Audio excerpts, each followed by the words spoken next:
नमस्कार।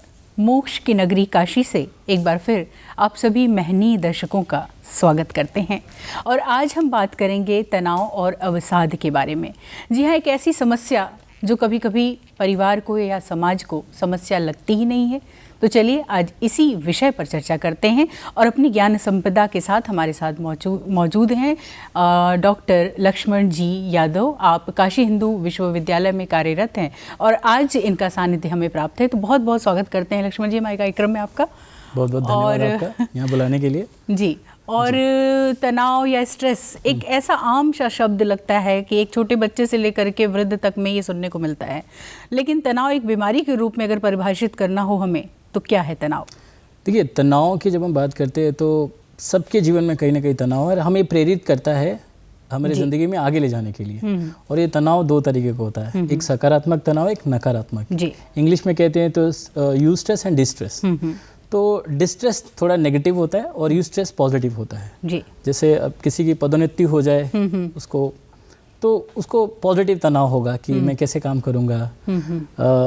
और नेगेटिव तनाव कहाँ होता है कि कोई फेल हो जाए या फेल हो जाऊँगा या कोई काम करना चाह रहे हैं वो नहीं हो रहा उस हिसाब से।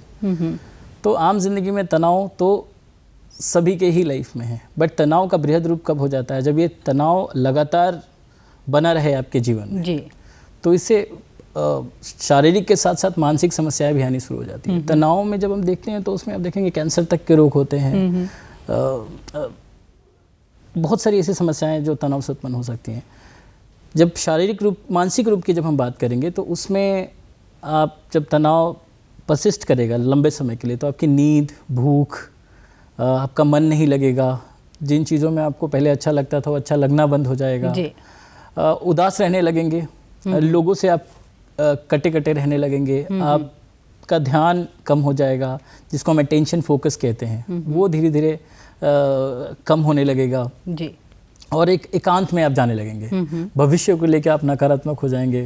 अपने आप को लेकर के आपको लगेगा कि आप में कोई एफिशिएंसी नहीं है, आप में कोई क्वालिटी ही नहीं है जी। और आप निराशा की तरफ जाने लगेंगे जी। बिल्कुल जी। यानी कि ऐसे लक्षण जब दिखाई दें तो सतर्क हो जाने की ज़रूरत है कि एक बीमारी है। तो बीमारी के रूप में जब तनाव को आइडेंटिफाई करना हो और क्लिनिकली अगर इसे डायग्नोस करना हो तो क्या तरीके हैं मेडिकल साइंस में? देखिए, अलग अलग डायग्नोस्टिक क्राइटेरिया है जी। तनाव तो एक नॉर्मल रूप में आता है, लेकिन जैसे मैंने बताया ना कि कुछ दिनों तक अगर जो रह जाता है, जैसे कि मानसिक उसमें देखा जाए तो ICD है और ICD 10-11 यूज़ हो रहा है आजकल, DSM-5 है। तो ये एक क्लासिफिकेशन क्राइटेरिया है। हाँ, जब ये 2 से 3 हफ्ते तक या 2 हफ्ते से ज़्यादा तक चले जाए तो धीरे डिप्रेशन में बदल जाता है जी। या वही तनाव जब लंबे समय तक रहे जिसमें कि आपका गला सूखने लगे, आपको घबराहट बेचैनी होने लगे, आपको लग रहा है कि आपकी बॉडी आपके कंट्रोल में नहीं है, आपको थोड़ा सा डिजीनेस जिसको कहते हैं, जैसे लग रहा है कि आपको हल्का चक्कर आ रहा है। कई बार आपको ऐसा लगेगा रात को आप सो रहे हैं, अचानक से उठ के बैठ गए आप जी। तो अगर जो ये लंबे समय तक जा रहा है और इससे आपके जीवन में, जैसे हम 5D की बात करते हैं, डिसफंक्शन हो जाएंगे, आप लोगों से जैसे कटने लगेंगे ना, डेंजर कंडीशन में पहुंच सकते हैं आप डेविएट होने लगेंगे, आप लोगों के बीच में आप रहना पसंद नहीं करेंगे।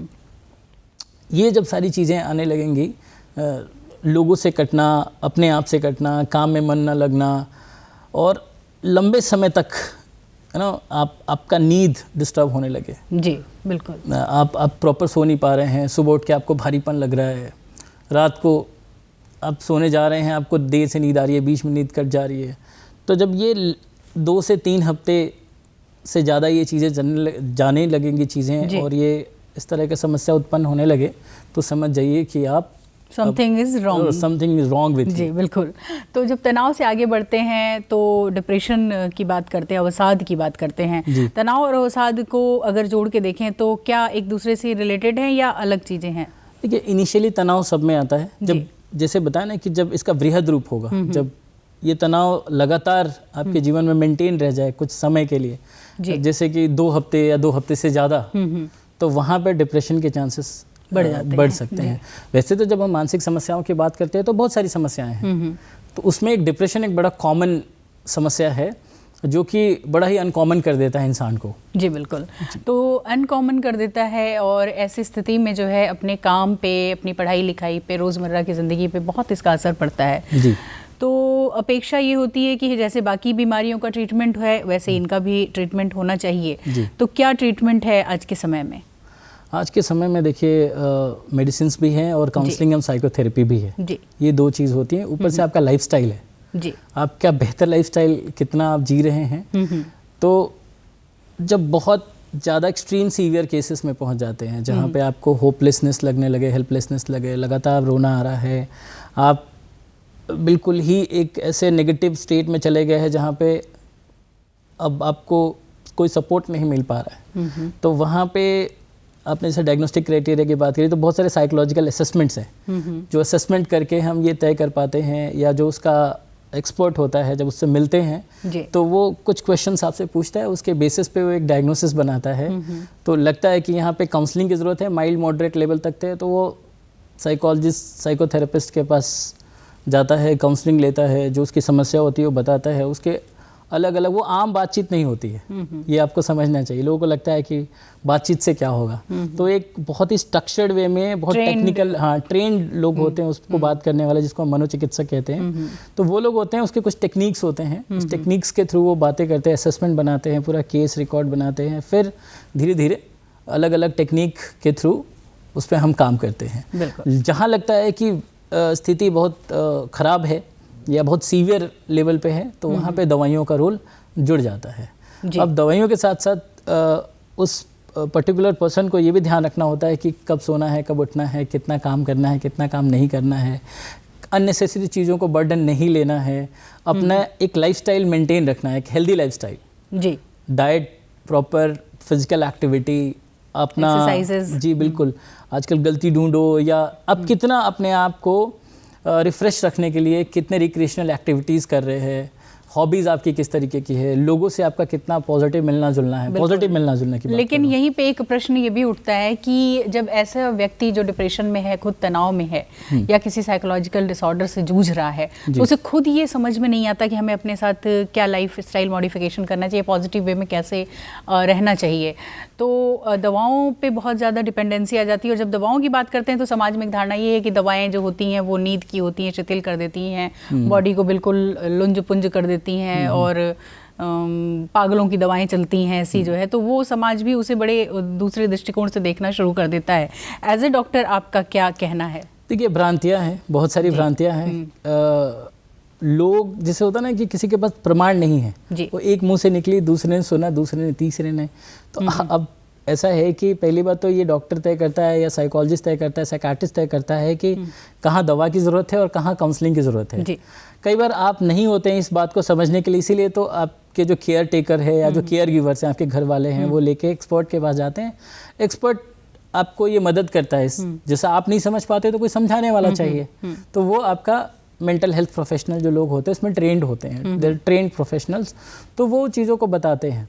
बात रही जहाँ दवाइयों को, तो उसके लिए बहुत सारे मिथ है कि दवा सुला देती है, इसके बहुत सारे साइड इफ़ेक्ट्स हैं, हर दवा का एक अपना साइड इफ़ेक्ट है, बट वो उसका इस लेवल पे नहीं है कि जहाँ पे आपके जान का खतरा हो या किसी तरीके से बहुत ज़्यादा उसका नेगेटिव इम्पैक्ट आपके शरीर और शरीर पे आए।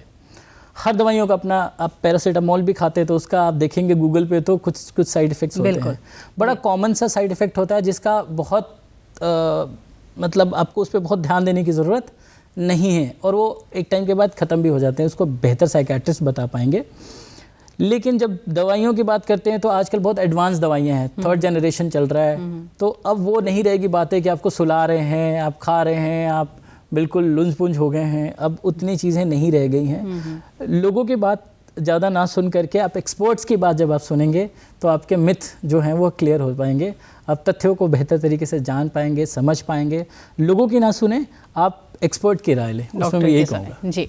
और एक समस्या आजकल बहुत देखने को मिल रही है, बहुत कॉमनली, कि कहीं पेट में दर्द है, सिर में दर्द है, बदन में दर्द है, और बहुत सारी बीमारियां लगती हैं कि हमारे शरीर में हैं भरी पड़ी, लेकिन जब जांच कराओ तो कुछ भी निकल के बाहर नहीं आ पाता है। तो क्या ये भी कोई साइकोलॉजिकल डिसऑर्डर है? बिल्कुल, इसको साइकोसोमेटिक इंग्लिश में कहते हैं और हिंदी में कहते हैं मनोदैहिक, जो मन से आपके शरीर में आ जाता है जी।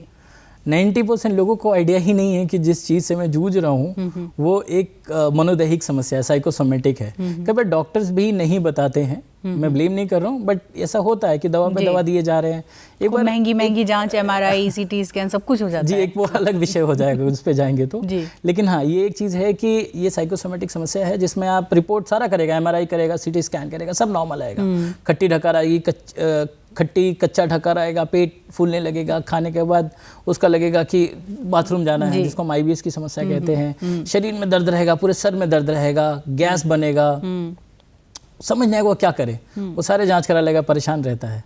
तो वो एक तरह की समस्या होती है जिसको मैंने आपको बताया साइकोसोमेटिक। वो बड़े आम तौर पे आजकल लोगों को है, उनको पता नहीं चलता कि वो तनाव में चल रहे हैं, उनको लगे क्या तनाव है, ये तो बड़ा नॉर्मल है। ये नॉर्मल जो आपको लग रहा है वो नॉर्मल नहीं है, वो तय करने दीजिए उस मेंटल हेल्थ प्रोफेशनल को कि नॉर्मल है कि नहीं है। जैसे मैंने बताया ना, हम साइकोलॉजिकल असेसमेंट करते तब ये तय कर पाते हैं कि हाँ ये समस्या है या ये तनाव है।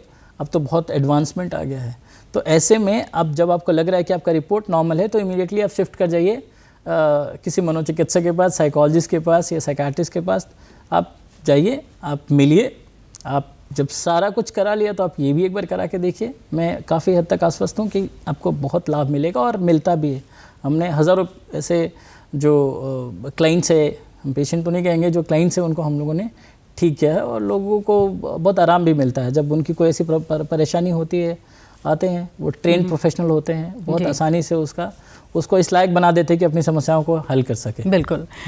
क्या वजह है कि ज़्यादा जो भौतिक सुख सुविधा में हैं लोग, ज़्यादा पढ़े लिखे लोग हैं, ज़्यादा हाई क्लास के लोग हैं, जो एक किसान है जो कम पढ़ा लिखा है, कम सुविधाओं में है, उसकी अपेक्षा जो है उन लोगों को ज़्यादा ये इस तरीके के तनाव, अवसाद और ये साइकोलॉजिकल प्रॉब्लम्स देखने को मिलती है, जो अपने को ज़्यादा आधुनिक कहते हैं, ज़्यादा एडवांस हैं जो है? ये आजकल तो सभी को है कुछ ना कुछ समस्या। अब मैं देख रहा हूँ गांव तक भी ये परेशानियाँ पहुँच गई हैं, चाहे वो किसान हो, चाहे वो IT प्रोफेशनल्स हो। जी। एक चीज़ इसमें ये होता है कि जब हम रिसर्च बेस पे जाएंगे तो जो लोगों का IQ ज़्यादा हाई रहता है, जिनका इंटेलिजेंस अच्छा रहता है, वो ज़्यादा सेंसिटिव होते हैं और एक नॉर्मल IQ वाले से वो 4 गुना ज़्यादा उनको चांसेस रहते हैं कि साइकोलॉजिकल प्रॉब्लम हो सकते है।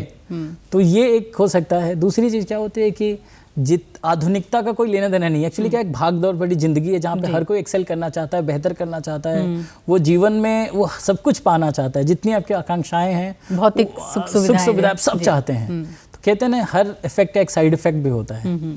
आप मन को, शरीर को उतना ही स्ट्रेच करिए जितना आप उसको न्यूट्रलाइज कर पाए।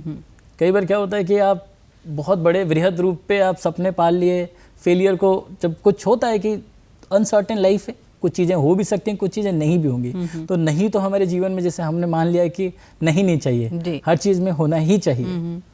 तो स्ट्रेस तो सभी को है, चाहे वो बड़े लेवल पे हो, चाहे छोटे लेवल पे हो, चाहे बच्चा हो, चाहे जैसे आपने स्टार्ट किया था कि वो वृद्ध हो, चाहे वो वयस्क हो, चाहे वो बच्चा हो, सबके जीवन में कोई ना कोई परेशानियां हैं। बट परेशानियों को कैसे हल करना है, वो जिसको हम लाइफ स्किल कहते हैं, वो सीखना चाहिए। और इस पे ज़्यादा ये ना सोच करके कि अरे मैं साइकोलॉजिकल डिस्टर्ब हूँ या मैं आपने एक पागल वर्ड यूज़ किया, हालांकि ये वर्ड नहीं यूज़ किया जाता है आमतौर पे। हम जब बातचीत कर रहे हैं लोग समाज में ऐसा बोलते हैं, जो कि नहीं करना चाहिए। वो जैसे आम समस्याएं हैं, ये भी एक समस्या है, तो इसको एक्सेप्ट करना चाहिए, फैमिली मेम्बर्स को एक्सेप्ट करना चाहिए। आप कहीं प्रोफेशनली किसी संस्था पे काम कर रहे हैं, वहाँ भी लोगों को एक्सेप्ट करना चाहिए, जागरूकता आनी चाहिए। क्योंकि ये एक भ्रांति है, ये एक तरीके से कहिए कि लोगों को लेके स्टिग्मा है। जी, स्टिग्मा को तोड़ने के लिए एक अवेयरनेस ज़रूरी है। जी बिल्कुल। जितने बड़े लेवल पे अवेयरनेस, जैसे पोलियो से हम जीत गए, बहुत सारी ऐसी बीमारियां थी जिसको लेके बहुत सारे मिथ थे, धीरे धीरे देखिए उससे हम निकल गए। तो इससे भी अगर जो बातचीत करेंगे तो आज के दौर में मुझे लगता है कि बहुत आसान है किसी भी स्ट्रेस से बाहर निकल पाना, निश्चित तौर पे। और यही उम्मीद समाज से और परिवार से भी की जाती है कि जब ऐसा व्यक्ति आसपास दिखाई दे तो उसका मजाक उड़ाने के बजाय, उसे हे दृष्टि से देखने के बजाय उसे एक बीमार व्यक्ति की तरह ट्रीट करना चाहिए और उसके साथ पूरी सद्भावना के साथ पेश आना चाहिए। तो इसी उम्मीद के साथ कि कुछ नई जानकारियों के साथ आपसे होगी फिर मुलाकात। दीजिए इजाज़त, नमस्कार। जी नमस्कार।